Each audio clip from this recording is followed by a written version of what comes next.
श्रीमात्रे नमः। या देवी सर्वभूतेषु शक्तिरूपेण संस्थिता नमस्तस्यै नमस्तस्यै नमस्तस्यै नमो नमः। सर्वमङ्गलमाङ्गल्ये शिवे सर्वार्थसाधिके शरण्ये त्र्यम्बके देवी नारायणि नमोऽस्तुते नारायणि नमोऽस्तुते। अरुणां करुणातरङ्गिताक्षीं धृतपाशाङ्कुशपुष्पबाणचापाम् अणिमादिभिरावृतं मयूखैः अहमित्येव विभावये భవానీం. శ్రీమాత్రే నమః. కిందటి క్లాస్లో మనం భవదావ సుధావృష్టి పాపారణ్య దవానల దౌర్భాగ్యతూలవాతూల జరాధ్వాంత రవిప్రభ భాగ్యాబ్ధి చంద్రిక భక్త చిత్తకేకి ఘనాఘన రోగపర్వతదంభోలిర్ మృత్యుదారు కుఠారిక.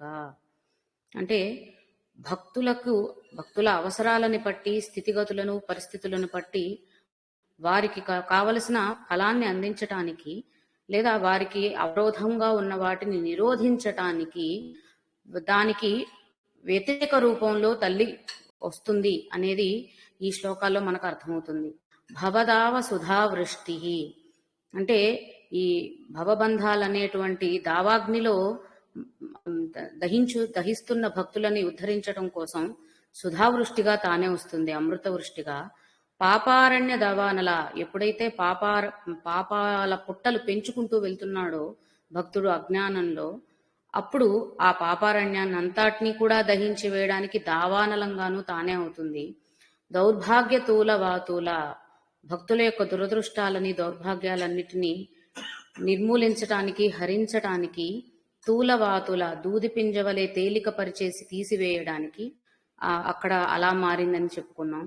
జరాధ్వాంత రవిప్రభ, జర అంటే ముసలితనం అన్నప్పుడు కేవలం వృద్ధాప్య సూచికని కాదండి. మనం నిన్న అనుకున్నట్టుగా శరీరం శుష్కించటం, శరీర అవయవాలన్నీ బలహీనపడడం అంటే మరొక ధ్యాస లేదా మరొక దాని మీద శ్రద్ధ ఏకాగ్రత కుదరకపోవడం, దానివల్ల సాధన అనేది కుంటిపడిపోతుంది. కాబట్టి అలాంటి పరిస్థితి రాకుండా ఉండడానికి జర అనేది క్షీణించటాన్ని సూచిస్తుంది అని అనుకుంటే, జరా ధ్వాంత, ధ్వాంత అంటే పెను చీకట్లు, కారు మబ్బులు అంటాం కదా, పూర్తిగా చిమ్మ చీకట్లు అనమాట. అలాంటి చిమ్మ చీకటిని క్షీణించడం, శరీరం క్షీణించడం అనేటువంటి చిమ్మ చీకట్లు కమ్మడం, పూర్తిగా అంధకారంగా ఉండడం అనే దాని నుంచి కూడా బయటికి తీసుకురావడానికి రవిప్రభగా ఆ తల్లే వస్తుంది, సూర్యకాంతిగా తానే వస్తుంది ఆ చీకటిని ఛేదించడానికి.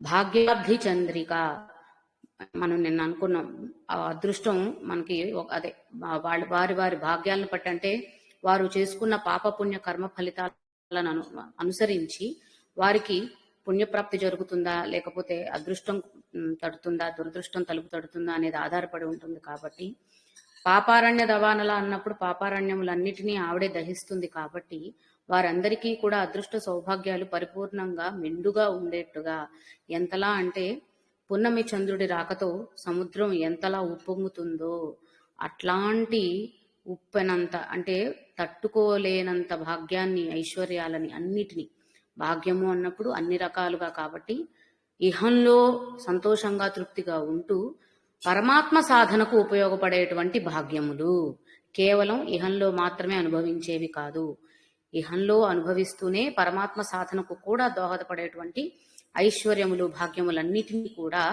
పుష్కలముగా, మెండుగా, నిండుగా ప్రసాదిస్తుంది. చంద్రికగా అంటే రవిప్రభగా చీకటిని ఛేదిస్తుంది.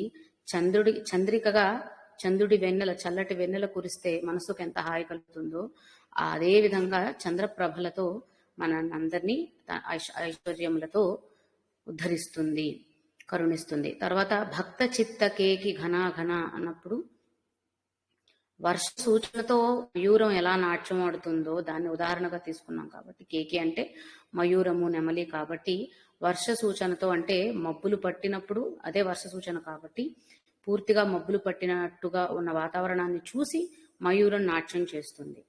అలాగే ఎవరైతే భక్తులు పూర్తిగా ఆ తల్లిని నమ్మి ఉన్నారో, ఆ తల్లిని మాత్రమే ఏకత్వ స్థితిని అర్థం చేసుకున్నారో, ఆ జ్ఞానాన్ని పొందారో, వారి చిత్తముల్లోకి ఆ పరాశక్తి ఇలాగే నిండైన మబ్బులుగా, కారు మబ్బులుగా ప్రవేశిస్తుంటే వారి చిత్తము అలా కేకిలాగా, అంటే నెమలిలాగా నాట్యం ఆడుతుందంట ఆనంద పరవశంలో, ఆ తల్లిని పొందుతున్న ఆనంద పరవశంలో. అలాగే అంటే ఇక్కడ కారు మబ్బులలాగా, అంటే ప్రకృతిని ఇక్కడ ఉదాహరణలుగా సూచిస్తున్నారు కాబట్టి ఇక్కడ అర్థం చేసుకోవాల్సింది ఏంటంటే, పరిస్థితులను బట్టి ప్రకృతి రూపంలోనే ఎన్నో విధాలుగా ఈ తల్లి మనల్ని అందరినీ కరుణిస్తుంది. అంటే మనం చెప్పుకునేది అదే కదా, సృష్టి అంతటా ఉన్నది తానే కాబట్టి సృష్టిలో మనకి ఎదురుపడుతున్న ప్రతి విషయము తానే, మనకి కావలసినవి అందుతున్నప్పుడు ఆ అందుతున్నది తానే కాబట్టి ఇన్ని విధాలుగా జనోద్ధారణ అనేది జరుగుతుంది తల్లి ద్వారా. అలాగే రోగపర్వత దంభోలిహి, రోగహరణ చేయడం కోసం, అంటే ఏమంటారు, దీర్ఘకాలిక వ్యాధులని, లేదంటే బాగా పాతుకుపోయినటువంటి వ్యాధులని ఉంటాయి, వాటి రోగములు, వాటన్నిటినీ కూడా కూకటి వేళ్లతో సహా పికిలించే విధంగా వాటినంతా పిండి చేసేటువంటి బలవంతురాలైన దంభోలి, వజ్రాయుధము లేదా పిడుగు లాగా తల్లి వస్తుందట. మృత్యుదారు కుఠారిక, మృత్యువు అంటే అజ్ఞానము అని అనుకోవాలనుకున్నాం కాబట్టి ఆ అజ్ఞానం అనేటువంటి ఆ గట్టైన దృఢమైనటువంటి మొద్దుని కూడా నరికివేసే విధంగా కుఠారిక, గండ్రగొడ్డలిలాగా కూడా తానే మారుతుంది. కాబట్టి అంటే కాఠిన్యం అవసరమైన చోట కాఠిన్య దృష్టి తనదే ఉంది. అలాగే ఇప్పుడు భాగ్యాప్తి చంద్రిక అన్నప్పుడు సౌమ్య దృష్టిని సూచిస్తుంది, అంటే సుకుమారత్వం, లాలిత్యం, అక్కడ ఆ భావనను సూచిస్తుంది. కుఠారిక అన్న, దంభోలి అన్న కాఠిన్యతను ప్రదర్శిస్తున్నట్టు కనిపిస్తుంది. కాబట్టి ఇక్కడ మనం అర్థం చేసుకోవాల్సిన సుధావృష్టి, అమృత వృష్టి అన్నా కూడా సౌమ్యత్వాన్ని సూచిస్తాయి. అంటే కేవలం కుమారత్వం, సౌమ్యత్వం మాత్రమే తల్లి కాదు, కఠినత్వం కూడా. ఎందుకంటే అవసరమైన చోట అవసరమైన విధంగా కావాలి. చిన్న ఇప్పుడు తల్లే ఉంది, బిడ్డని చిన్న చిన్న తప్పులు చేస్తే చిన్న మందలింపు సరిపోతుంది, లేదంటే ప్రేమగా అర్థమయ్యేలా చెప్పచ్చు. కానీ చాలా పెద్ద తప్పు చేస్తున్నప్పుడు కాస్త కఠినంగానే ప్రవర్తించవలసి ఉంటుంది కదా. అలాగే ఇక్కడ కూడా అవసరమైన చోట తల్లి కఠినంగానూ ఉంటుంది, అలాగే సౌమ్యంగానూ మనల్ని ఆశీర్వదిస్తుంది. ఇవి ఈ నామాల ద్వారా మనకు అర్థమవుతున్న విషయాలు. అలాగే మనం నిన్న అనుకున్నాం, జ్యోతిష శాస్త్రానికి అన్వయించుకుంటూ కూడా ఈ 8 నామాలు 8 రకాల భావాలు, జ్యోతిష శాస్త్రం ఏ ఏ భావాల మీద ఆధారపడి చెప్పడం జరుగుతుందో, అంటే ఒకరి జ్యోతిషం, ఒక జాతకం ఏ ఏ భావాల మీద ఆధారపడి చెప్పబడుతుందో ఆ 8 భావాలు ఈ నామాలకు అన్వయించుకొని కూడా తెలుసుకోవచ్చని నేను అనుకున్నాం. వాటి గురించి ఒక్కసారి చూద్దాము.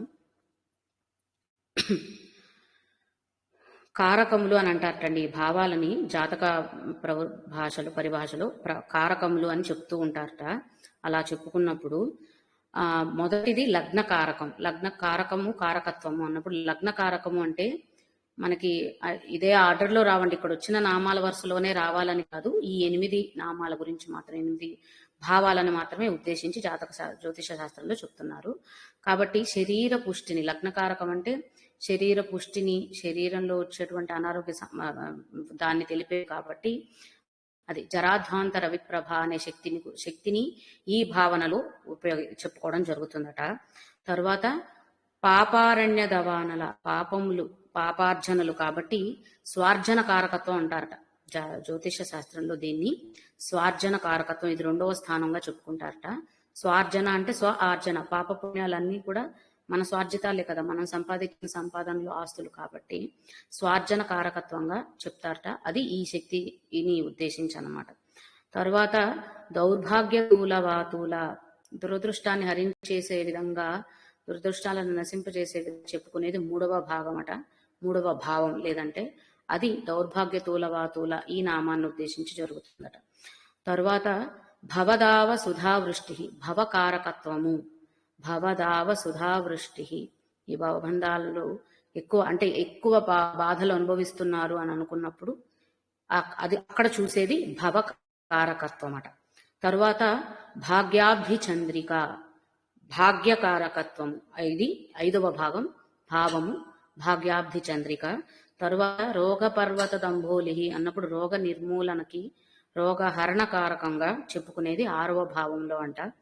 తర్వాత 7వ భావంలో భక్త చిత్తకేకి ఘనాఘన, మానసిక ఆందోళన, మానసిక వ్యాకులత లాంటి పరిస్థితులు వచ్చినప్పుడు జ్యోతిష శాస్త్రంలో చూసే భావం చిత్తోత్తము అంటారటండి దీన్ని.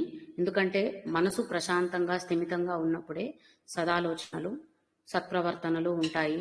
అప్పుడే ఆ పరమాత్మ మీద కూడా దృష్టి సారించగలుగుతాం.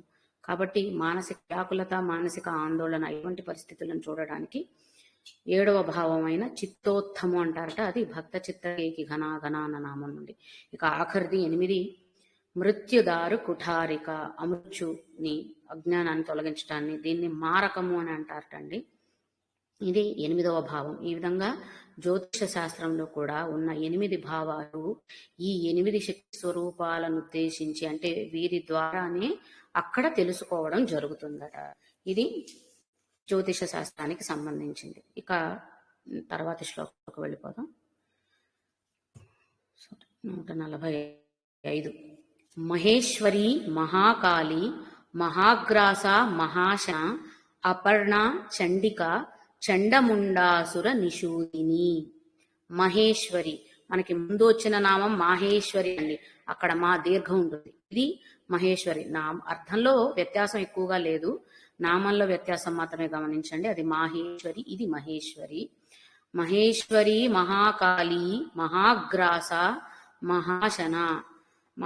మహేశ్వరి అన్నప్పుడు మొత్తం అన్నిటికీ ఈశ్వరాలు, ఈశ్వరి అన్న విషయం అర్థం అవుతుంది కదా. సర్వ నియామకురాలు, అన్నిటికీ నియామకురాలు తానే, అంటే ఈ జగత్, ఈ మాయా జగత్ సృష్టికర్త తానే కాబట్టి, తానే ఈశ్వరి కాబట్టి, అంటే ఈ మాయా తానే, ఆ మాయను సృష్టించింది తానే, రెండు తానే అయి ఉంటుంది కాబట్టి మహేశ్వరి గొప్పదైనది అనేది వస్తుంది. అన్నిటికీ నియామకురాలు అంత, అంటే సర్వలోక జగత్ నియామకురాలు అని చెప్పడం.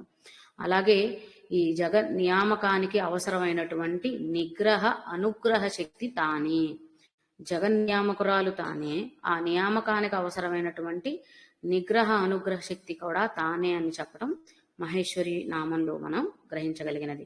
మిగిలినవన్నీ మనం ముందు తెలుసుకున్నట్టు మహేశ్వరి నామంలో ఏమైతే తెలుసుకున్నామో అవే అర్థాలను మళ్ళీ స్ఫురించుకోవని, దానికి కొనసాగింపుగా నియామకురాలు, జగత్ సృష్టి నియామకత్వం తానే చేస్తుంది కాబట్టి ఆ నియామకురాలుగా తల్లిని గ్రహించాలన్నమాట.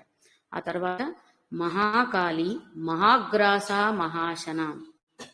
మహాకాళి తానే, మహాగ్రాస మహాశన కూడా తానే. కాళి అన్నప్పుడు మనకి అమ్మవారి కాళీ స్వరూపం మనందరికీ తెలుసండి, కానీ దాన్ని ఉగ్ర స్వరూపంగా చూడడం సాధారణంగా అందరికీ అలవాటు చేసిన పద్ధతి. కానీ కాళి అన్నప్పుడు చూడవలసిందట అనంత ఆకాశ తత్వాన్ని కాళీ స్వరూపంగా భావించాలట. అందుకనే ఆకాశం నీలిరంగు, ఆ కాళీ స్వరూపానికి కూడా నీలిరంగుని అమ్మవారి విగ్రహ రూపంలో మనం చూసినా కూడా నీలిరంగుతో అమ్మవారి విగ్రహాన్ని మనం చూస్తూ ఉంటాం. అది కాబట్టి అనంత ఆకాశ తత్వాన్ని సూచించేది మహాకాళి తత్వం అట. ఆ అనంత ఆకాశం ఏదైతే ఉందో అందులో ఉండేటువంటి గ్రహాలు, నక్షత్రాలు, తారలు ఇవన్నీ కూడా ఈ అనంత ఆకాశతత్వం ద్వారానే వెలుగొందుతూ ఉంటాయి కదా, వాటి యొక్క వెలుగులు ఉంటాయి కదా. ఆ వెలుగులని, ఆ తేజస్సుని, అంటే ఆ వెలుగులలో ఉన్నటువంటి జ్యోతి స్వరూపాన్ని గౌరీతత్వంగా చెప్తారండి. కాళీకి గౌరీకి ఉన్న వ్యత్యాసం ఏమిటి అంటే, ఆకాశతత్వం కాళీదేవి అయితే ఆకాశంలో ఉన్నటువంటి జ్యోతి స్వరూపం గౌరీతత్వం అట. ఇది మాత్రమే రెండిటికి వ్యత్యాసం. కాబట్టి ఒకరు సౌమ్య స్వరూపురాలని, ఇంకొకరిని ఉగ్ర స్వరూపురాలని భావించడం కాకుండా కాళీ అన్నప్పుడు ఇలా. అలాగే కాళీ అన్నప్పుడు మనకి కాలుడు, పరమేశ్వరుడి యొక్క నామం కాలుడు నుంచి స్త్రీ రూపంగా శ్రీశబ్దంగా కాళీనామం వచ్చింది కాబట్టి కాలుడు అంటే లయకారుడు, లయస్వరూపుడు కాబట్టి, లయం చేసుకుంటాడు కాబట్టి మహాకాళి అన్నా కూడా అర్థాన్ని తీసుకున్నట్లయితే మహాకాళి స్వరూపం అంటే తర్వాత వచ్చిన నామాలు కూడా దీనికి కొనసాగింపండి, దీనికి అన్వయించుకుని మహాగ్రాస మహాశన అన్నప్పుడు భుజించేవి, స్వీకరించేవి. ఇప్పుడు మహాకాళి శబ్దాన్ని ఆకాశతత్వంగా చెప్పుకుంటే ఆ తల్లి ఎప్పుడైతే లయం చేసుకుంటుందో సృష్టినంతా అదే మహాగ్రాస మహాశన అట. కాబట్టి ఆ లయం చేసుకునే తత్వానికి సూచికగానే కాళీమాత విగ్రహంలో నాలుక బయటకి ఉండడానికి ఉద్దేశం అదటండి. ఎప్పుడూ కూడా అంతటినీ నేనే స్వీకరిస్తాను అని చూపించటానికి సూచికగా మాత్రమే నాలుక బయటకుంటుందట, అంతేకాని మనల్ని భయపెట్టడానికి కాదనమాట. కాబట్టి అంటే మనం నిన్న అనుకున్నాం, మనకి విగ్రహారాధన అనేది ఆచారంలో వ్యవహారంగా ఉంది అంటే దాని వెన ఉన్న గూఢార్థాలను కూడా గ్రహించవలసిన బాధ్యత మనది. అప్పుడే మరొకరికి సమాధానం చెప్పగలుగుతామని అనుకున్నాం. కాబట్టి ఈ అనంత ఆకాశతత్వాన్ని సూచిస్తూ ఆ నీలి రంగుని సూచిస్తూనే అమ్మవారిని నీలవర్ణంలో ఒక విగ్రహ రూపాన్ని ఇస్తూ, ఎవరో స్క్రీన్ షేర్ చేస్తున్నారండి, మీ వీడియోలు అందరూ ఆఫ్ చేయండి. ఓకే, అలా ఆ నీలి తత్వాన్ని సూచిస్తూ తల్లిని విగ్రహ రూపంలో మహాకాళిగా చూపిస్తూ, మహాకాళి దేనికి సూచన అంటే కాళీమాత కాలాంతరం జరుగుతూ ఉంటది. అంటే కాలక్రమేణా అన్ని నశించిపోతాయి కదండి. ఇవాళ ఉన్నవి రేపు ఉండవు, నిన్న ఉన్నది ఇవాళ లేదు, నిన్న మనం చెప్పుకున్న శ్లోకాలు ఇవాళ చదువుకోవట్లేదు, ఇవాళ నేర్చుకునేవి రేపు చూడము. అంటే ఇప్పుడు జరుగుతున్నది మరుక్షణంలో ఉండట్లేదు. అంటే కాలంతో పాటు అన్నీ మారిపోతున్నాయి. ఇదివరకు ఉన్నట్టు మనం ఇప్పుడు ఉన్నామా? వయసుతో పాటు పెరుగుతూ ఉన్నాం కదా. నేను అన్న భావన సమంగా ఉంది, కానీ నేనే, నా బాల్యము, నా వృద్ధాప్యము అన్ని నేనే, ఆ నేను అన్నది మాత్రమే శాశ్వతంగా ఉంది. కానీ ఈ భావనలు మారిపోతూ ఉన్నాయి కాలక్రమేణా. కాబట్టి అది సూచన. ఎందుకంటే ఆ కాలంలో దాన్ని హరించేసింది, తర్వాత ఇప్పుడు ఇవాళ జరుగుతుంది, ఇప్పుడు ఈ క్షణంలో మాట్లాడింది, తర్వాత హరించేస్తుంది. అది ఉండట్లేదు మరుక్షణంలో.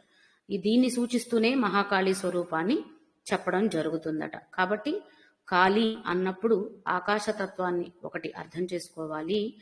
అంతా సృష్టినంతా తానే నడుపుతుంది కాబట్టి, మహేశ్వరి నియామకరాలు తానే కాబట్టి, ఆ సృష్టినంతా ఏర్పరిచినప్పుడు దానికి కావలసినటువంటి, అంటే కాళీ అంటే కేవలం దాన్ని తీసేసుకోవడమే కాదండి. ప్రళయకాలంలో సృష్టి అంతా తానులోకి వెళ్ళి ఎక్కడుంటుంది అక్కడే ఉండి, మళ్ళీ ఒక కొత్త యుగం ప్రారంభమైనప్పుడు కొత్తగా అన్ని సృష్టి జరుగుతుంది కదా.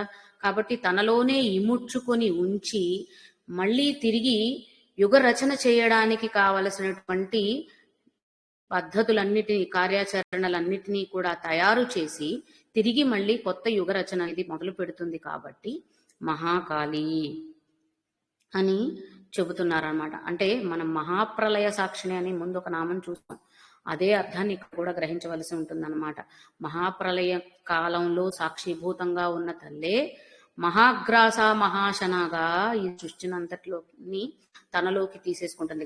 మహాగ్రాస మహాశన అన్నప్పుడు ఒకదాన్ని స్వాహా చేసేయడం అనమాట, తీసేసుకోవడం, తినేసేయడాన్ని సూచిస్తూనే గ్రాస అచన అన్న రెండు కూడా తినేయడాన్ని, భుజించడాన్ని సూచిస్తాయండి. రెండిటికి ఉన్న వ్యత్యాసం అట. మహాగ్రాస అన్నప్పుడు టక్కున గుటుక్కున మింగేయడం అంటారు చూడండి, అలా టక్కున దాన్ని మింగేసేస్తే దాన్ని మహాగ్రాస అనాలట. గ్రాసము అంటే అదంట. అశన అంటే చిన్నగా నెమరు వేసి నవిలి తీసుకోవడం అట. అంటే మహాగ్రాస అంటే ఏమర్థం చేసుకోవాలంటే సృష్టి లయం అయ్యేది కనీసం తెలియకుండా జరిగిపోతుందన్నమాట. సృష్టి అంటే సృష్టి అనే కాదు, ఇప్పుడు ఒక్కసారిగా వాతావరణ పరిస్థితులు ఎంత చెప్పినప్పటికీ వాతావరణ సూచనకి వ్యతిరేకంగా కూడా కొన్నిసార్లు పెద్ద పెద్ద ఉప్పెనులు, ప్రళయాలు వచ్చేస్తూ ఉంటాయి, తుఫాన్లు, వరదలు వచ్చేస్తూ ఉంటాయి. అటువంటివన్నీ వచ్చేసి ఒక్కసారిగా అలా తుడిచిపెట్టుకు వెళ్ళిపోతాయి చూడండి. ఒక్కసారి అలా వచ్చి అలా లాగేసుకొని వెళ్ళిపోతుంది. అది అర్థం కాని కూడా అర్థం కాదు, అలా జరిగిపోతుంది. ఇంకొకసారి నిదానంగా వస్తూ వస్తూ వస్తూ వస్తూ అంతం జరుగుతూ ఉంటుంది అనమాట. దాన్ని సూచిస్తూ మహాగ్రాస మహాశన అంటే, మహాశన అంటే నెమ్మది నెమ్మదిగా కొంచెం కొంచెంగా తీసేసుకోవడం, అది అర్థం అవుతుంది అనమాట. చిన్న చిన్నగా క్షీణత కనిపిస్తుంది, అర్థం అవుతుంది. మహాగ్రాస అంటే అర్థమే కాకుండా ఒక్కసారిగా జరిగిపోతుంది అనమాట. దాన్ని సూచిస్తూ మహాగ్రాస మహాశన చెప్తున్నారనమాట. ఇది చెప్తూ పురాణాల్లో చెప్పిన విషయం ఏంట, ఆ తల్లి సృష్టిని లయం చేసుకుంటున్నప్పుడు, అంటే మహాగ్రాస మహాశనగా ఉన్నప్పుడు ఆ మహాకాళి ఎంతలా సృష్టి లయం తనలో ఇమిడ్ చేసుకుంటుంది అంటే, మహాగ్రాస అనుకున్నాం, తెలియట్లేదు ఎవరికి అని. ఇంకా అందులో భాగంగా అట నంజుడు కావడం, మృత్యువు ఉందట. ఆవిడ నంజుకొని స్వీకరిస్తున్న ఇది మృత్యు అంట. అంటే మృత్యువు కూడా లేదు అక్కడ. మహాప్రళయ కాలంలో మృత్యువు కూడా లేదు. ఇంకా మృత్యు అన్న మాట లేదు కదండి. అన్నిటినీ తానే స్వీకరించేస్తున్నప్పుడు ఇంకా మృత్యు ఎక్కడి నుంచి వస్తుంది అంటే, ఆ యముణ్ణి సైతం తనే స్వీకరించేస్తోంది, తనలోకే ఆవాహన చేసేసుకుంటుంది. మొత్తం అన్నీ కూడా ఇంకా బ్రహ్మలోకం, విష్ణులోకం ఏ లోకాలు లేవు కదా. సర్వలోకం, సర్వ జగత్తులు కూడా తనలో ఇమిడిపోతాయి కాబట్టి మృత్యు అన్నది కూడా అక్కడ ఆవిడకి ఆవిడ భోజనంలో భాగం అయిపోయిందనమాట. అలా అంట. ఇక ఇప్పుడు చెప్పుకునేటువంటి ఆధునిక విజ్ఞాన శాస్త్రాన్ని ఆధారంగా చేసుకుని చెప్తే కనుక మనకి ఇప్పుడు చెప్పుకునే సైన్స్ అండ్ టెక్నాలజీ రిలేటెడ్గా కూడా ఏం చెప్తారు, ఆకాశంలో ఉండే నక్షత్రాలు, గ్రహాలు, వీటన్నిటికీ కూడా ఒక లైఫ్ స్పాన్ ఉంటుంది. వాటి వరకే అవి ఉంటాయి, తర్వాత అవి రాలిపోతాయి అనేసి చెప్తూ ఉంటారు. అవన్నీ కూడా బ్లాక్ హోల్ దగ్గరికి వెళతాయి. బ్లాక్ హోల్ వాటన్నిటిని బ్లాక్ హోల్ దగ్గరికి వెళ్ళింది ఏది కూడా తిరిగి బయటికి రాదు, లోపలికి తీసుకోబడుతుంది అని చెప్తారు కదా. ఇదే మన ఋషులు అమ్మవారి తత్వంగా మహాకాళీ స్వరూపంగా చూసి చెప్పిన వైజ్ఞానిక శాస్త్ర విషయం అనేది కూడా మనం ఇక్కడ గ్రహించవచ్చు అని చెప్తున్నారండి. అంటే ఆధునిక వైజ్ఞానిక శాస్త్రం ఏదైతే ఉందో దాన్ని అప్పటి మన ఋషులు ఆ కాలంలోనే గ్రహించి చెప్పగలిగారు. కానీ దానికి ఆధ్యాత్మికత, మూఢనమ్మకం, అంధవిశ్వాసం అన్న పేర్లతో వాటి నుండి మనల్ని దూరానికి జరిపేయటం వల్ల కొత్తదేదో నేర్చుకుంటున్నాం అన్న భావనలో పాతదానిలో ఉన్న విషయాన్ని గ్రహిస్తున్నాం, కానీ ఆ పాతదేంటో దాన్ని గౌరవించలేకపోతున్నాం, అర్థం చేసుకోలేకపోతున్నాం అనమాట. ఇది మనం ఈ నామాల్లో గ్రహించవలసిన విషయం. మహేశ్వరి, మహాకాళి, మహాగ్రాస, మహాశన, అలా మహాప్రళయ కాలంలో బుద్ధి బలాన్ని, శరీర బలాన్ని అన్నిటినీ కూడా హరించి వేసే తల్లిగా ఆ తల్లిని చూసుకోవచ్చట. ఇందాక మనం అనుకున్నట్లుగా మృత్యువును కూడా తన ఆహారంలో భాగంగా చేసేసుకొని తనలోకి లాగేసుకుంటుంది అనేది కూడా అర్థం చేసుకోవచ్చు అన్నమాట. ఎందుకంటే ఇందాక మనం అనుకున్నట్టు కాలక్రమేణా అన్నీ మాసిపోతాయి. కాలం అన్నిటినీ తనలోకి తీసేసుకుంటుంది అన్నప్పుడు ఆ కాల స్వరూపమే మహాకాళీ స్వరూపం అన్నమాట. తర్వాత నామం అపర్ణ. అపర్ణ, చండిక, చండముండాసుర నిషూదిని అన్న నామాల్లో అపర్ణ అన్నప్పుడు ఆ పర్ణ అంటే పర్ణములు అంటే ఆకులు అని అర్థం కదండి. పర్ణములు లేనిది అపర్ణ అన్న అర్థం వస్తుంది. ఎందుకు వచ్చింది అంటే అమ్మవారు శివుని ఎలా అయినా సరే వివాహం ఆడడం కోసం శివుని ఉద్దేశించి ఎప్పుడైతే తపస్సు ఆచరించారో అప్పుడు ఫలాలు, పర్ణములు అన్నిటినీ కూడా విసర్జించి చాలా నిష్టతో, దీక్షతో శివారాధన ఆవిడ చేయడం జరిగిందట. శివుని కోసం తపస్సు చేయడం జరిగిందట. అందువల్ల పర్ణములన్నిటినీ విసర్జించి చేసింది కాబట్టి అపర్ణ అని అన్నారని అక్కడ చెప్తున్నారు పురాణ కథల ప్రకారం. కానీ మిగిలి ఎన్నో విషయ వస్తువులు విసర్జించినప్పటికీ ఈ నామానికి మాత్రమే ప్రత్యేకత ఎందుకు ఇవ్వబడింది అంటే ఈ నామం తల్లికి ముందు నుంచి ఉన్నదట. కేవలం శివారాధన, శివోపాసన చేయడం వల్ల మాత్రమే వచ్చిన నామం కాదు. మనం ఉమా, గౌరి అన్న నామాలు చెప్పుకున్నప్పుడు కూడా ఉమా అన్న నామం కూడా ఏం చెప్పుకున్నాం, ఉమాదేవి తల్లి తపస్సుకు వెళ్ళొద్దు అని ఆగమన్నది కాబట్టి ఉమా అని అర్థం వచ్చిందని చెప్పుకుంటూనే దానికంటే ముందు నుంచి ఆ తల్లికి ఆ నామం ఉందని ఓంకార స్వరూపంగా, ప్రణవనాదంలోని ఓంకార మకారాల స్వరూపంగా తల్లిని అర్థం చేసుకున్నాం ఉమా అన్న నామంలో. అదేవిధంగా ఇక్కడ కూడా అపర్ణ అంటే ఏం చెప్తున్నారు అంటే ఆకులు లేని తీగ, అసలు ఆకు అనేది, చిగురు అనేది లేనటువంటి తీగ ఏదైతే ఉందో అది అపర్ణ అనాలటండి. ఇక్కడ అలా అపర్ణ అనడానికి ఉద్దేశం ఏమిటి అంటే మూలాధారం నుండి సహస్రారం వరకు ఉన్నటువంటి తీగ స్వరూపం. బిసతంతు తనీయసి అని అమ్మవారిని అర్థం చేసుకున్నాం కదా ముందు నామాల్లో. అక్కడ ఉంటే మూలాధారం నుండి సహస్రారం వరకు ఉన్న కుండలిని స్వరూపాన్ని, ఏ ఆకులు లేనటువంటి సన్నని తీగ స్వరూపాన్ని అపర్ణ అని చెప్తున్నారట. అందువల్ల ఆ తల్లికి అపర్ణ అన్న నామం వచ్చిందట. ఇది ఒక అర్థం అపర్ణ అన్న నామానికి. ఇంకొక అర్థం ఏం చెప్తున్నారు అంటే అపగత రుణానుబంధాలన్నిటినీ తొలగించి వేస్తుంది. ఎటువంటి రుణగ్రస్తులం కాకుండా చేస్తుందట. అప్పుల బాధలు లేకుండా చేస్తుంది, రుణాల బారిన పడకుండా చేస్తుంది. అపర్ణ నామాన్ని స్తుతిస్తే రుణ బాధలు తొలగిపోతాయి అనేది అర్థం చేసుకోవచ్చట. అంటే ఆ రుణాలు చేయకుండానే ఉండాలనుకోవాలి, కానీ కట్టకుండా లోన్ క్లియర్ అవ్వదు కదండి, లోన్ కట్టవలసినదే. కాబట్టి ఇక్కడ ఏ రుణము అని అంటే కనుక ఇక్కడ ఉన్న ఈ భవబంధాల్లో ఉన్నటువంటి రుణానుబంధాలన్నిటినీ తొలగిస్తుంది అన్న ఉద్దేశాన్ని మనం ఇక్కడ గ్రహిద్దాము. కాబట్టి కుండలిని స్వరూపంగాను ఆ అమ్మవారిని, అలాగే పర్ణములు విసర్జించినది కాబట్టి అపర్ణ అన్న నామం అలా నామార్థంగాను, ఇంకొకటి రుణ విమోచన శక్తి ఆ తల్లి, ఇప్పుడే అనుకున్నాం కదా అపగత రుణ అని. ఇలా ఈ 3 అర్థాలలో తల్లిని మనం గ్రహించవచ్చు. ఇంకా ఏం చెప్తున్నారంటే ఆవిడ పర్ణములను కూడా విసర్జించి తపస్సు చేసింది కాబట్టి శివుని కోసం తపస్వరూపిణిగా తపకామాక్షిగా కూడా అపర్ణాదేవిని చెప్పడం జరుగుతుందటండి. అపర్ణాదేవి రూపవర్ణన చేయవలసి వచ్చినప్పుడు విగ్రహ వర్ణన ఆవిడ ఒంటికాలు మీద చిదగ్నికుండము దగ్గర ఒంటికాలు మీద నిలబడి ఒక కాలుని మడత పెట్టి, ఒక కాలు నిలువుగా ఒక కాలుని మడత పెట్టి ఒక చెయ్యి తప ముద్రలో ఉంచి ఇంకొక చేతిని సహస్రారం మీద ఇలా ఉంచి అలా ఉంటుందంటండి అమ్మవారి వర్ణన. తమిళనాడులో ఒక గుడి ఉందట, మాంగాడు ఏదో, ఆ ఊరి ఆలయంలో అమ్మవారి విగ్రహం అపర్ణాదేవి రూపంలోనే తపః కామాక్షిగా అక్కడ ఆరాధించబడుతుందట తల్లి అపర్ణాదేవిని. అందుకని తపస్వరూపిణిగా కూడా, తపస్సుకి ప్రతీకగా కూడా, అంటే ఎంతో దీక్ష పూని శివారాధన చేసింది కాబట్టి ఆ తల్లిని అపర్ణాదేవిగా చెప్పుకుంటూ, అపర్ణాదేవి అన్నప్పుడు చిదగ్నికుండ సంభూత, అంటే మనం ఇప్పటి వరకు లలితా సహస్రనామంలో చెప్పుకున్నవన్నీ చిదగ్నికుండ సంభూత అన్న, ఆ చిదగ్నికుండ నుంచి ఉద్భవించిందని, శివారాధన చేసింది కాబట్టి శివుని కోసం తపస్సు చేసి ఈ ముద్రలో నిలబడింది కాబట్టి ఆ తపస్వరూపిణిగా సూచించడం జరుగుతుందట. అది అపర్ణాదేవికి సంబంధించినటువంటి నామ అర్థ వివరణ. తరువాత చండిక చండముండాసుర నిషూదిని. చండిక అన్న నామం, చండిక అంటే మనకి చండీ హోమం, చండీ యాగం, చండీ సప్తశతి ఇవన్నీ తెలుసు కదండి. అసలు దుర్గా సప్తశతేనటండి వ్యాసుల వారు రచించినప్పుడు.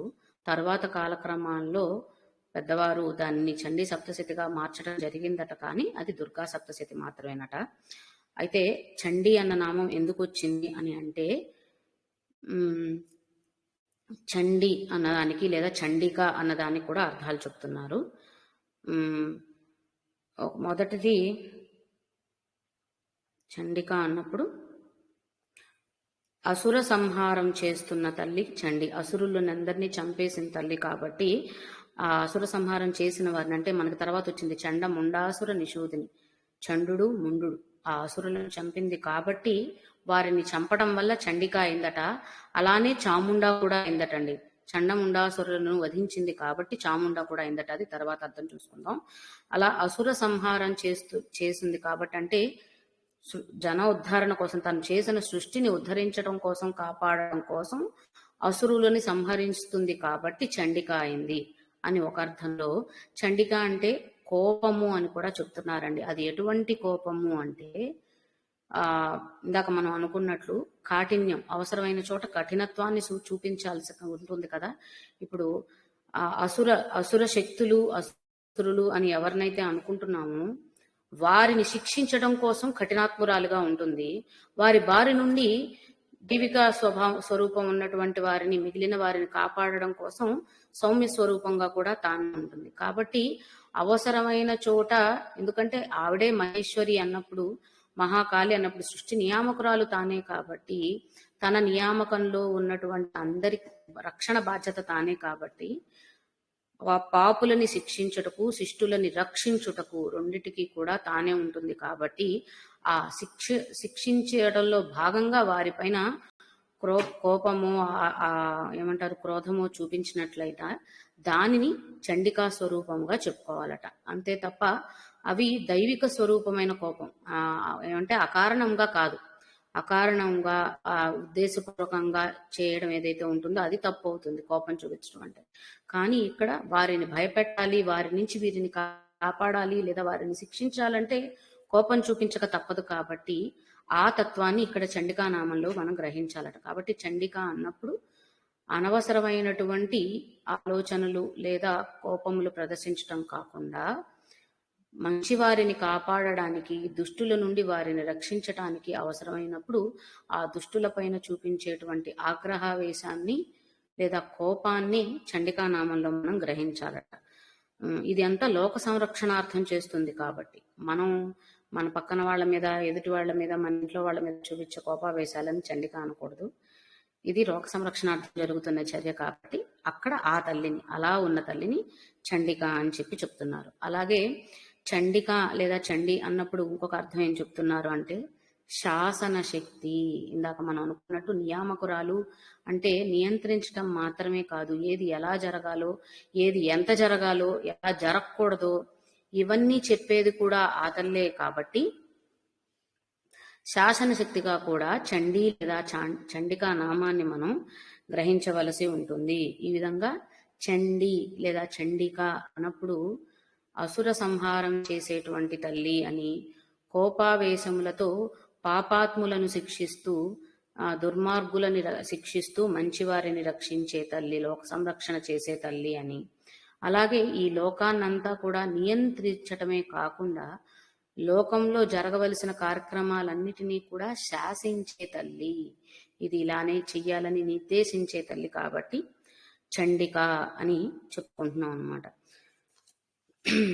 అలాగే చండముండాసుర నిషూదిని అన్నప్పుడు ఇందాక మనం అనుకున్నట్టు పురాణ కథ ప్రకారం కూడా, అంటే బ్రహ్మాండ పురాణంలో కథ తీసుకున్నట్లయితే గనక మనకి బండాసుర వధ, బండ సైన్య వధ ఇవన్నీ జరుగుతున్నప్పటికీ చండముండాసుర నిషూదిని అని చండముండాసురుల పేర్లతోనే ఈ నామాన్ని, వారిని వధించిన నామాన్ని మాత్రం ఇక్కడ స్వీకరించడానికి ఉన్న కారణం కూడా గ్రహించాలంటండి. ఎందుకంటే ఎంతో మంది ఇక్కడ బ్రహ్మాండ పురాణంలోనే కాకుండా మనకి అమ్మవారి పురాణ కథలు చూసుకున్నట్లయితే ఎంతో మంది రాక్షసుల సంహారం జరిపింది కాబట్టి ఆ తల్లి వారి యొక్క నామాలతో కూడా ఇక్కడ నామాన్ని తీసుకోవచ్చు. కానీ చండ ముండ ఈ రెండు నామాలు తీసుకోవడానికి ఉద్దేశం ఏంట, రజో తమో గుణాల ప్రతీకలటండి. చండ ముండ అంటే రజోగుణం, ముండ అంటే తమో గుణానికి ప్రతీకలట. అంటే రజో తమో గుణాలు, రజోగుణం అంటే అతి ఆవేశం అని అనుకుంటే, ముండు అన్నప్పుడు అది పూర్తిగా బతికించిన తామస లక్షణం, అంటే బాగా అసలు ఏమీ చేయకుండా ఉంటాం, అది అత్యావేశం చూపించడం, ఇది అతి బద్ధకాన్ని చూపించడం అనమాట. ఈ రెండింటినీ వధిస్తుంది అని చెప్పడం ఇక్కడ ఒక ఉద్దేశం అట. అందుకని చండముండాసుర నిషూదిని, అటువంటి అసుర లక్షణాలు, రజో తమో గుణాలు అన్నటువంటి అసుర లక్షణాల సంహారం చేస్తుంది తల్లిని ఆరాధిస్తే అనేది ఒక అర్థం. అందువల్ల ఆవిడ ఈ లక్షణాలని, ఈ స్వభావాలను, అంటే ఈ రెండు లక్షణాలు రజో తమో గుణం ఉన్నప్పుడు సర్వద్వంద్వ ప్రదాయిని అని మనకి ఖడ్గమాల్లో నామాల్లో వస్తుందండి. సర్వద్వంద్వ క్షయంకరి, ప్రదాయిని కాదు, సర్వద్వంద్వ క్షయంకరి. ద్వంద్వ స్వభావాలే ఎన్నో రకాల సమస్యల కారకులు కాబట్టి అటువంటి ద్వంద్వ ఆలోచనలు ఏవైతే ఉన్నాయో ఇక్కడ రజో తమో గుణాలు, వాటిని హరించి వేసే తల్లిగా చండముండాసుర నిషూదిని చెప్తున్నారట. అలాగే దీన్నే పరమేశ్వరునికి, పరమాత్మ తత్వానికి కూడా అన్వయిస్తూ ఎలా చెప్తున్నారంటే మన్యు శాస్త్రం, పరమేశ్వరుడు గురించి చెప్పే మన్యు శాస్త్రంలో కూడా ఉన్నది. మన్యు అంటే ఇందాక మనం అనుకున్నట్లే దైవికమైనటువంటి కోపాన్ని మన్యు అనాలటండి. దానికి సంబంధించిన శాస్త్రమే మన్యు శాస్త్రంగా పరమేశ్వరుని గురించి అందులో చెప్పబడి ఉందట. అలా చండముండాసుర అన్నప్పుడు మనకి ఈ అర్థాలు అర్థమవుతున్నాయి. ఇంకా ఏం చెబుతున్నారు అని అంటే చాముండా అన్న అర్థంలో నుంచి తీసుకొని చముండా అంటే, చముం అంటే సైన్యము, సేన అనేది సూచిస్తుందటండి. అంటే అనేకత్వాన్ని సూచిస్తుంది. ఈ అనేకత్వ స్థితి నుండి ఏకత్వ స్థితికి తీసుకువెళ్ళడమే చాముండాదేవి స్వరూపం అంట, స్వభావం అట.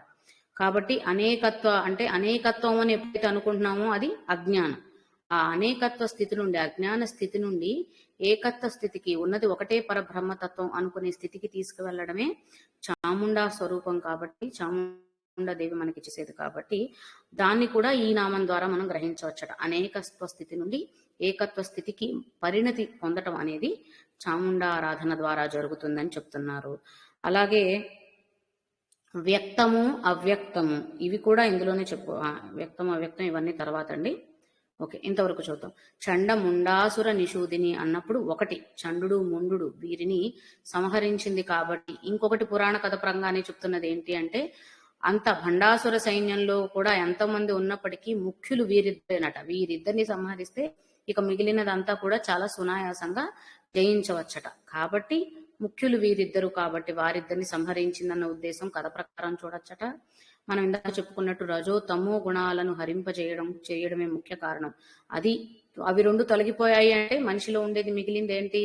సాత్విక భావన. సాత్విక భావనతో పరబ్రహ్మ తత్వాన్ని అర్థం చేసుకోవడం అనేది చాలా తొందరగా జరుగుతుంది. రజోతమో గుణాలు అడ్డుగా ఉన్నప్పుడు అటువైపుగా మనిషి ధ్యాస మళ్ళదు కాబట్టి తన సాధకునిలో లేదా భక్తునిలో ఉండేటువంటి రజోతమో గుణాలని హరించి వేసే తల్లి చాముండా.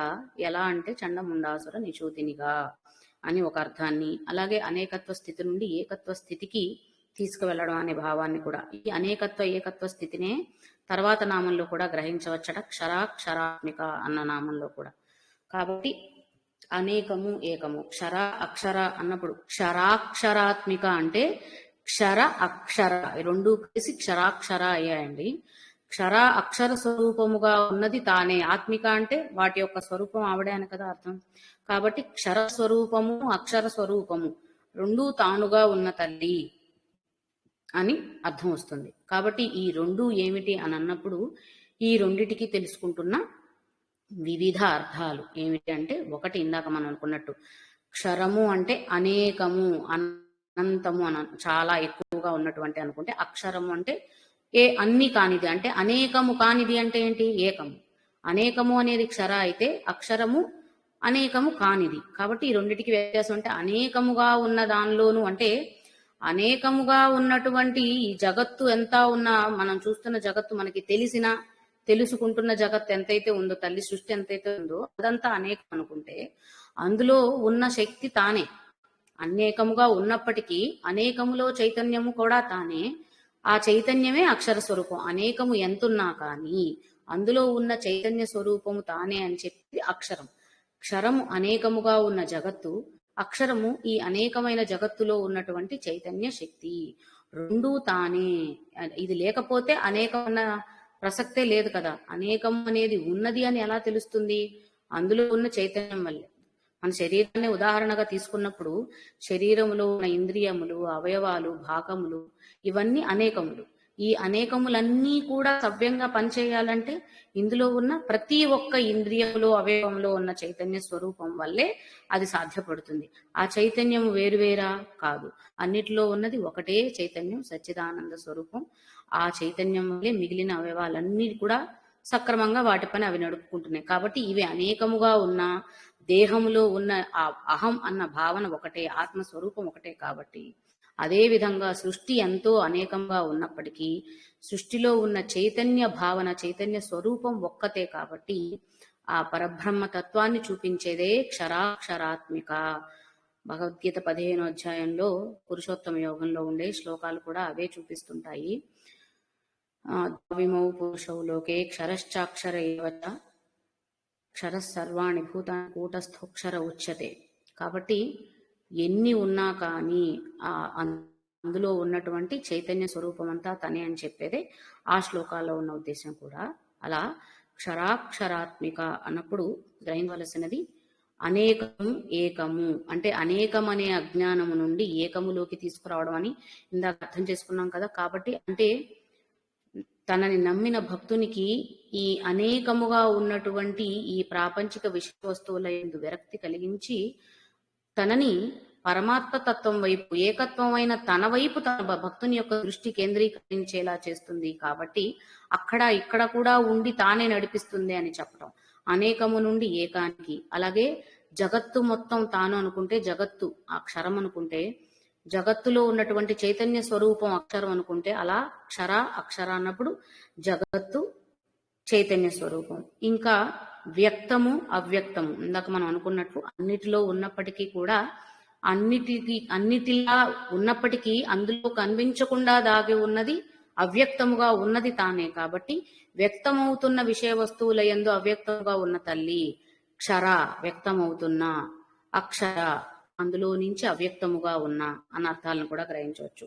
ఇంకా నామంగా అసలుగా వీటికే అన్వయించుకుంటే ఈ అర్థాలకి విభిన్నంగా లేకుండా ఉండే అర్థం ఏంటి అంటే, క్షర అక్షర అంటే క్షర నశించేది, అక్షర నాశనము లేనిది.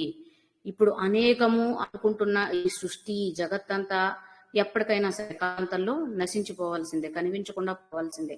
కానీ ఇందులో అక్షరముగా ఉన్నటువంటి చైతన్య స్వరూపం, బ్రహ్మ చైతన్యం ఏదైతే ఉందో అది శాశ్వతం.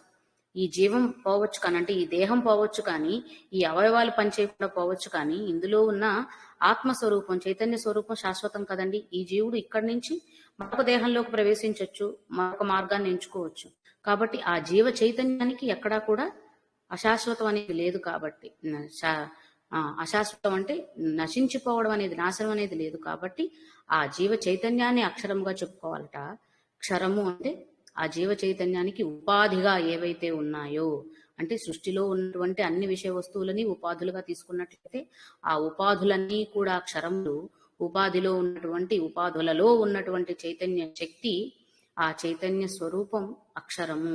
ఇది కూడా మనం క్షరాత్మిక నామాలలో మనం గ్రహించవచ్చట. కాబట్టి అవ్యక్తము వ్యక్తము, అజ్ఞానము నుండి జ్ఞానమునకు, జగత్తు నుండి చైతన్య స్వరూపానికి, ఉపాధుల నుండి నిరుపాధ స్థితి, నిర్గుణ స్థితి, నిర్గుణ బ్రహ్మ, ఎన్ని రకాలుగా చెప్పుకున్నాం. ఇవన్నీ కూడా క్షరాత్మికలో గ్రహించవలసినటువంటి విషయం. తర్వాత సర్వలోకేశి విశ్వధారిణి. కాబట్టి ఇలా క్షరాత్మిక సృష్టంతా తానే ఉన్నది. కాబట్టి సర్వము అంటే ఈ లోకమంతటా తానే ఉంది. కాబట్టి సర్వలోకేశి, ఈ లోకముల్లో ఇంకెవరు లేరు కదా. అంటే మనిషి అంటే జ్ఞానవంతుడిగా మారటానికి సాధనలో భాగంగా రావలసినటువంటి పరిణతి ఏమిటి అంటే, లోకమంతా చాలా ఉన్నప్పటికీ ఆ అన్నిట్లో ఉన్నది తల్లి ఒక్కటే, ఆ పరబ్రహ్మం ఒక్కటే అన్న స్ఫురణని ఎప్పుడూ పక్కకి తొలగించకుండా అదే దృష్టిలో, అదే ధ్యాసలో ఉన్న వారికి త్వరగా మోక్ష ప్రాప్తి కలుగుతుంది. కాబట్టి వారే సన్మార్గుల్లా ముందుకు నడవగలుగుతారు. కాబట్టి సర్వలోకేశీ తత్వాన్ని కూడా, అంటే అక్షరముగా ఇన్ని విధాలుగా ఉన్నా కూడా ఉన్నదంతా లోకంలో ఒక్కతే, అది తానే సర్వలోక ఈశి. ఈ లోకములన్నిటికీ నాయకురాలు, నియామకురాలు ఒక్కతే అనేది అర్థం చేసుకోవాలట సర్వలోకేశీలు. తర్వాత విశ్వధారిణి. విశ్వ అంటే మళ్ళీ ఈ జగత్తు, సృష్టి, లోకము అని ఏదైనా సరే విశ్వధారిణి, ఈ విశ్వమునంతా ధరించి ఉన్నది.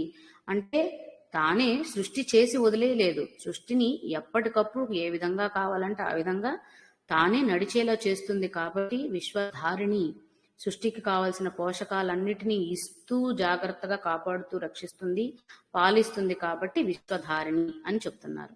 ఇంకొకటి భూతత్వాన్ని సూచిస్తూ కూడా, ఎందుకంటే ధరణి భూమి అని మనకి తెలుసు.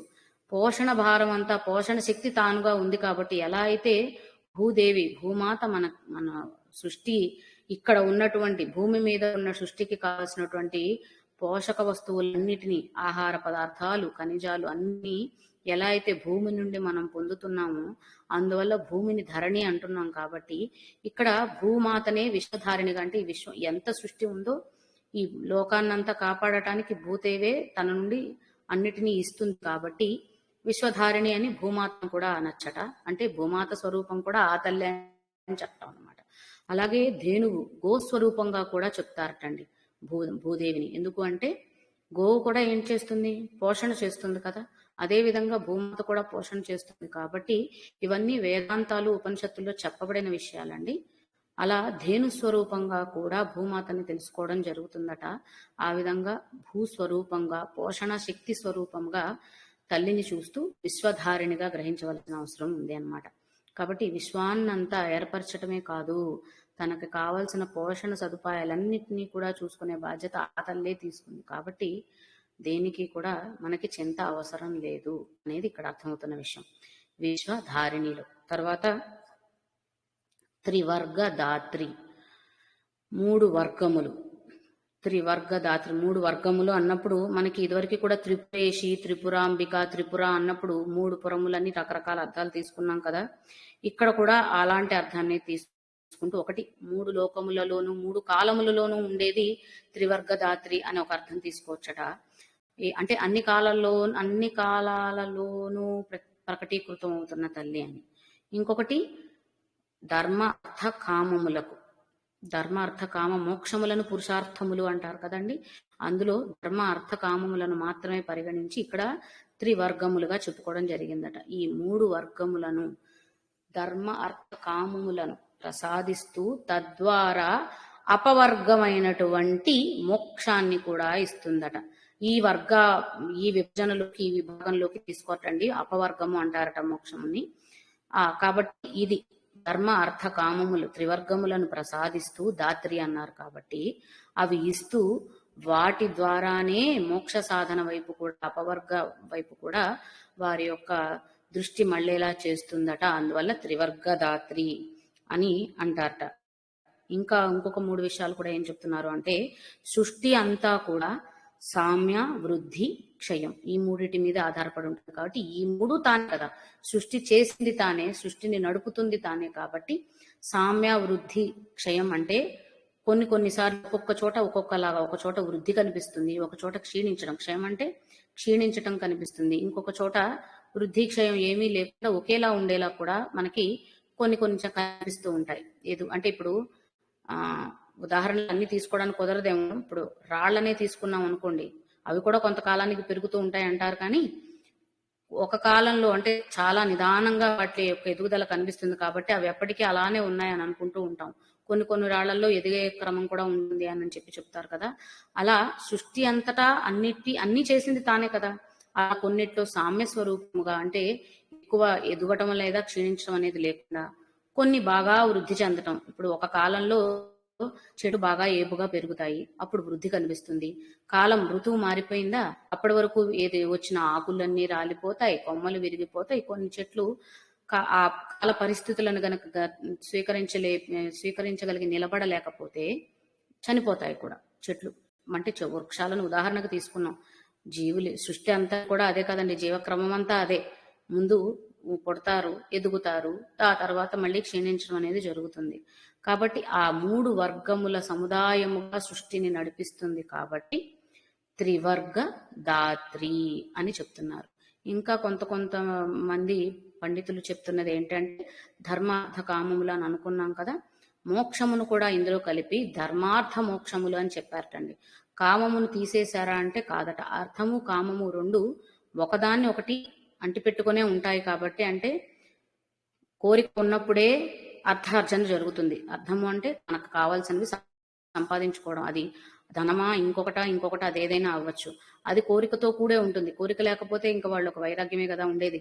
కాబట్టి అర్థము కామము కలిపి ఒకటే భాగం కింద తీసుకున్నారనమాట. అర్థకామములన్నీ ఒకదాంతో ఒకటి కలిసే ఉంటాయి, ఒకటి లేకుండా ఒకటి ఉండదు. కాబట్టి ఆ రెండింటిని కలిపి ఒక భాగంగా తీసుకొని ధర్మార్థ మోక్షములు, ధర్మార్థ మోక్షములనే 3 వర్గములలోనూ నిలబడి ఉండి ఈ సృష్టిని నడుపుతున్న తల్లి, తద్వారా మనల్ని ఉద్ధరిస్తున్న తల్లి, కరుణిస్తున్న తల్లిగా త్రివర్గ దాత్రిలో అర్థం చేసుకోవచ్చట.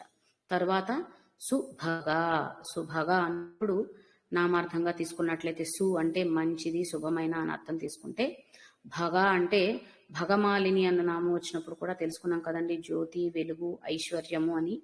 కాబట్టి సుభగ అంటే మంచి మేలైన ఐశ్వర్య ప్రాప్తి చేసే తల్లి, మేలైన ఐశ్వర్యములు మనల్ని ఉద్ధరించటానికి ఉపయోగపడేటువంటి ఐశ్వర్యములు అన్నమాట, అవి ప్రసాదిస్తున్న తల్లి అని సుభగాలో చెప్తున్నారు. సుభగ అన్నప్పుడు ఇంకా భగ అన్నప్పుడు ఇంకా చెప్తున్న అర్థాలు ఏంటి అంటే, భ అంటే భజింపబడునది, అందరి చేత భజింపబడునది అన్న అర్థం కూడా వస్తుంది అండి. సుభగ అన్నప్పుడు అంటే అందరి చేత ఆరాధించబడుతున్న తల్లి సుభగ అని. సౌభాగ్య స్థితిని, సౌభాగ్యము అంటే కేవలం ఆడవారికి అనే కాదండి, మగవారికి కూడా. భాగ్యములు అంటే ఎన్నో ఉంటాయి కాబట్టి సౌభాగ్యములు అంటే మంచివైన, గొప్పవైన, మేలైనటువంటి భాగ్యములను ఇచ్చే తల్లి, అందుకే సౌభాగ్య అని కూడా అంటారు. ఇవన్నీ కూడా మనం తెలుసుకుంటున్న నామాలన్నీ కూడా శ్రీ విద్యనే బ్రహ్మ విద్య అని చూపిస్తూ ఆ శ్రీ విద్యా స్వరూపమైన తల్లిని తెలుపుతున్న నామాలు అని ముందు నుంచి తెలుసుకుంటున్నాం. కాబట్టి ఇక్కడ కూడా సుభగా కావలసినటువంటి ఐషంలో అన్నప్పుడు ఆ శ్రీ విద్యని, ఆ తల్లిని సౌభాగ్య విద్యగా చూపిస్తున్నారు అన్నది గ్రహించాలట. సౌభాగ్య విద్య అంటే అన్ని ఐశ్వర్యములు. మొదటి నుంచి ఏం చెప్తున్నాం, ఈ విద్య బ్రహ్మ విద్య, ఇహంతో పాటు పరమును కూడా ప్రాప్తించేలా చేస్తుంది అని అనుకుంటున్నాం. కాబట్టి సౌభాగ్య విద్య అన్నప్పుడు అన్ని రకములైనటువంటి ఐశ్వర్యములు, ఆనందమయ స్థితి అన్నాం కదా, అలా అంటే ఇంక ఏది అవసరం లేనటువంటి స్థితి అన్నమాట. ముక్తిదాయిని అన్నా కూడా ఇవన్నీ కూడా అవే సూచిస్తాయి కాబట్టి అటువంటి ఏమి అవసరం లేనటువంటి స్థితి, అన్ని ఐశ్వర్యములను అనుభవిస్తున్న పొందిన స్థితిని సౌభాగ్య స్థితిగా చెప్పుకుంటే అటువంటి సౌభాగ్యాలన్నిటినీ ప్రసాదించే తల్లిగా సుభగ అని చెప్తున్నారట. అలా భగ అన్నప్పుడు ఇక్కడ అర్థం అంటే ఒక్కొక్క శబ్దానికి ఎన్నో నానార్థాలు ఉంటాయి, కానీ ఇక్కడ ఈ నామంలో అంటే ఈ శ్లోకంలో ఈ ప్రదేశంలో తగినటువంటి కొన్ని అర్థాలు తీసుకుందాం. అవి ఏంటంటే మహాత్మ్యం, మహేశ్వరి అన్న నామం చెప్పుకున్నాం కదా, ఐశ్వర్యము, మహాత్మ్యము, అలాగే ఇంకా భగములు అంటే సూర్య కాంతులు, వెలుగులు అని కూడా అనుకున్నాం.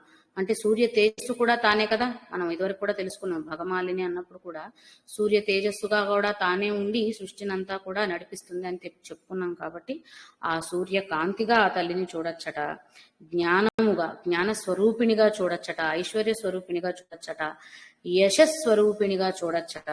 అలాగే శోభ, వెలుగు, ఇందాక అనుకున్నాం కదా శోభ మేలు అని.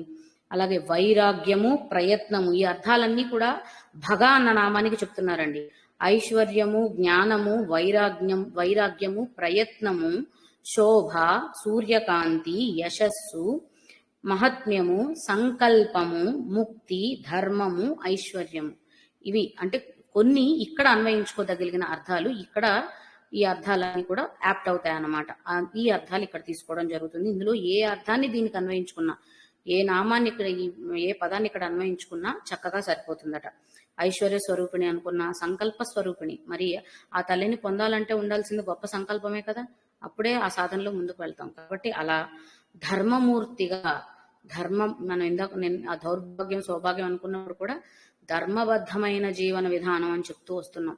కాబట్టి ఇక్కడ కూడా శుభగా అన్నప్పుడు, ఐశ్వర్యములు అన్నప్పుడు ధర్మ విరుద్ధమైనటువంటి ఐశ్వర్యములు కాదు, ధర్మబద్ధమైనటువంటి ఐశ్వర్యములు. ధర్మబద్ధమైన జీవితం ఎవరైతే గడుపుతున్నారో వారికి లభించేటువంటి ఐశ్వర్యములుగా భగములని చూడవచ్చు. కాబట్టి అటువంటి భగములను ఇచ్చే తల్లి సుభగ. అలాగే సౌందర్యాన్ని కూడా సుభగ అని అంటారటండి. మంచి మంగళకరమైనటువంటి సౌందర్యాన్ని కూడా సుభగ అని చెప్తారట. అంటే ఆ సౌందర్యము, అందాన్ని తల్లి సూచనగా చెప్తున్నారటే సృష్టిలో అందంగా కనిపించిన ప్రతిదీ కూడా ఆ తల్లి స్వరూపమేనండి. అది ఎవరు, ఏది, ఎలా అనేది కాకుండా సృష్టిలో మనం చూస్తున్న సృష్టిలో ఎక్కడ ఏది అందంగా కనిపించినా, లేదా ఏ వ్యక్తి అందంగా కనిపించినా, ఏ పదార్థం కనిపించినా, ఏ వస్తువు కనిపించినా, ఏ విషయము అందంగా కనిపించినా అదంతా కూడా ఆ తల్లి స్వరూపమేనట. ఎందుకంటే భగ అన్నప్పుడు సౌందర్యం కూడా ఒక అర్థం వస్తుంది. కాబట్టి సుభగ, మంగళకరమైన సౌందర్య వస్తువు అన్నీ కూడా ఆ తల్లి స్వరూపాలే. ఇటువంటి భావనలు మనిషి అలవరుచుకుంటే ఎటువంటి వికృత చేష్టలు, వికృత ఆలోచనలు మన మనస్సుల్లోకి రావు. కాబట్టి ఇలాంటి సదాలోచనని మనం కలిగి ఉండాలి, తెలియపరచాలి అందరికీ కూడా. అలా తల్లి స్వరూపంగా మనం చెప్పుకోవచ్చట. ఇంకా ఇందాక సౌభాగ్య విద్య అని అనుకున్నాం కాబట్టి బాల విద్యలో భాగంగా 5 సంవత్సరాల బాలికని పూజించి ఆరాధించే విధానం ఉందటండి. దానిని సుభగ అని అంటారు. అంటే అక్కడ 5 సంవత్సరాల బాలిక, మనకి నవరాత్రుల్లో కనుక బాలికలకు కూడా అమ్మవారిగా ఉద్దేశించి పూజించడం అనే ఒక అలవాటు ఉంటుంది కదా. అలా చూసుకున్నప్పుడు 5 సంవత్సరాల బాలికలను అమ్మవారి రూపంగా భావించినప్పుడు అది సుభగ. అక్కడ అమ్మవారు సుభగ అంటే ఆ బాల రూపంగా చూడగలిగినది సుభగా తల్లి, సుభగాదేవి స్వరూపం అన్నమాట. అలాగే భాగ్యములు, ఐశ్వర్యములు అని చెప్తున్నారు కాబట్టి కొన్ని భాగ్య పదార్థములు కూడా సృష్టిలో ఉన్నాయటండి. అవి కూడా చెప్తున్నారు. ఒక్కసారి అవి కూడా తెలుసుకుందాము. ఆవు పాల నుండి తయారు చేసినటువంటి పదార్థాలు ఏవైతే ఉన్నాయో అవన్నీ కూడా శ్రేష్టమైనవి, భాగ్యమైనవి అని చెప్తున్నారు. అలాగే కుంకుమ, ఎరుపు వర్ణములో ఉన్నటువంటి పువ్వులు, ఉప్పు, చెరుకు, జీలకర్ర, తాటి బెల్లం, అనుములు, ఇవన్నీ కూడా భాగ్యవంతమైనటువంటి పదార్థాలటండి. అంటే శుభమైనటువంటి పదార్థములు ఇవన్నీ అని లోకంలో మనకు దొరికే కొన్ని పదార్థాలలో చెప్తున్నారనమాట. ఇది సుభగ అన్న నామంలో మనం తెలుసుకోవలసినది మేలైనటువంటి ఐశ్వర్యములను ప్రసాదించే తల్లి. అవి ఇహమును పరమును సాధించడానికి ఉపయోగపడే ఐశ్వర్యములు మాత్రమే. తర్వాత నామం త్ర్యంబక. మనకి మృత్యుంజయ మంత్రం తెలుసు, పరమేశ్వరుడి నామంలో త్రయంబకేశ్వరుడు అనిస్తుంది. ఇప్పుడు అమ్మవారిని త్ర్యంబక అని చెప్పడం జరుగుతుంది. మనం నిన్న అనుకున్నట్లు నటరాజ నటేశ్వరి అన్నప్పుడు ఇవన్నీ కూడా శివశక్తి సారూప్యాన్ని తెలుపుతున్నాయి. వీరు ఒకరికి ఒకరు అభిన్నులు కాదు, కేవలం నామ వ్యత్యాసమే తప్ప వేరే ఏమి ఉండవని ముందు నుంచి అర్థం చేసుకుంటూ వస్తున్నాం. దాన్నే సమయాచారం అని అంటారని కూడా మనం ఇదివరకు తరగతుల్లో చెప్పుకున్నామండి. కాబట్టి అదే సమయాచారాన్ని ఇక్కడ కూడా అన్వయించుకుంటే త్ర్యంబకేశ్వరుడు కాబట్టి ఆ త్ర్యంబకేశ్వరుడి భార్యగా అయ్యే అమ్మని త్ర్యంబక అనడం జరిగింది అనేది ఒక అర్థం. అసలు త్ర్యంబక అనేది ఆ ఈశ్వరుడికైనా సరే ఎలా వచ్చింది అంటే, ముక్కంటి 3 కన్నులు కలవాడు, త్ర 3 అక్షరం 3 సంఖ్యను సూచిస్తుంది. అంబ అంటే కళ్ళను సూచిస్తుందటండి. కాబట్టి ముక్కంటి 3 కన్నులు కలవాడు కాబట్టి ఆయన త్ర్యంబక అయ్యాడు. ఆయనకి 3 కన్నులు ఉంటే ఆవిడకి లేవు, ఆ తల్లి కూడా అంతే. కాబట్టి ఆవిడ కూడా త్ర్యంబక అయింది. త్ర్యంబకేశ్వరుడు ఆయన అయ్యాడు, ఆవిడ త్ర్యంబక అయింది అని ఒక అర్థం. ఈ 3 కన్నులు ఏమిటి? సూర్య చంద్ర అగ్ని. అమ్మవారి రూపవాదం చేసుకునేటప్పుడు మనం చెప్పుకున్నాం, సోమ సూర్య అగ్ని తన కళ్ళుగా కలిగి ఉంది తల్లి అనేసి. కాబట్టి అదే అర్థాన్ని ఇక్కడ గ్రహించవలసి ఉంటుంది. అది ఒక నామం. ఇంకా ముగ్గురమ్మల మూలపుటమ్మ అని పోతన భగవానులు చెప్పి ఉన్నారు. కాబట్టి ముగ్గురమ్మలు గౌరీ, లక్ష్మి, సరస్వతి, ముగ్గురు అమ్మల కలయికగా కూడా తల్లిని చెప్పుకుంటున్నాం కాబట్టి లలితమ్మ వారిని. అలా కూడా త్రి అంబ, ముగ్గురు అమ్మలు కలిసిన తల్లి కాబట్టి అంబ అంటే అమ్మలు కాబట్టి ముగ్గురు అమ్మలు కలయికగా ఉన్న తల్లి కాబట్టి అలాను. అలాగే స్వామికి కూడా త్ర్యంబకేశ్వరుడు అన్నప్పుడు ముగ్గురు అయ్యలు బ్రహ్మ విష్ణు మహేశ్వర స్వరూపంగా ఆ ఈశ్వరుని చెప్పుకుంటూ త్ర్యంబకేశ్వరుడు అని అక్కడ కూడా అన్వయించుకోవడం జరుగుతుందట. అలా శివుడికి అభిన్నురాలు అంటే శివస్వరూపముగానే భావిస్తూ త్ర్యంబక అని, ముగ్గురమ్మల మూలపుటమ్మగా త్ర్యంబక అని, 3 కన్నులు కలదిగా త్ర్యంబక అని చెప్పుకోవడం జరుగుతుంది. అలాగే ఇందాక మనం అనుకున్నట్లు త్రివర్గదాత్రిలో చెప్పుకున్నట్టు 3 కాలములలోనూ, భూత భవిష్యత్ వర్తమాన కాలాలన్నిట్లోనూ 3 అవస్థలలోనూ ఉండేది కాబట్టి త్ర్యంబక అని కూడా అర్థం చేసుకోవచ్చు.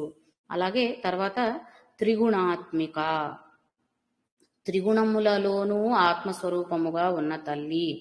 త్రిగుణములు అంటే సత్వ రజస్తమో గుణములు అన్నిట్లోనూ. అంటే సృష్టి చేసినప్పుడు 3 ఉన్నాయి. మనం ఇందాక సర్వద్వంద్వ క్షయంకరి అన్నప్పుడు వాటిని హరించి వేస్తూ సాత్వికంలోకి వెళ్ళాలని అనుకున్నా, సృష్టిలో భాగంగా ఉన్నాయి కాబట్టి వాటిలో కూడా ఉన్నది తానే. అంటే అవి వేరు, వాటి వల్ల తల్లికి దూరం అవుతున్నాం కాదు, వాటి ద్వారా ఉన్నది కూడా తల్లే. కాబట్టి త్రిగుణములుగా కూడా ఉన్న స్వరూపం ఆవిడే అని చెప్పడం కోసం, ఎందుకు అంటే ఆ త్రిగుణములతోనే మాయ అనేది కప్పబడి ఉంటుంది ఈ సృష్టిలో. ఆ మాయ ద్వారానే తల్లిని తెలుసుకోలేకపోతున్నాం. కాబట్టి ఆ మాయా స్వరూపముగా, మాయాశక్తి స్వరూపముగా జగత్తులో వ్యాపించి ఈ 3 గుణములలో ఉన్న తల్లి త్రిగుణాత్మిక.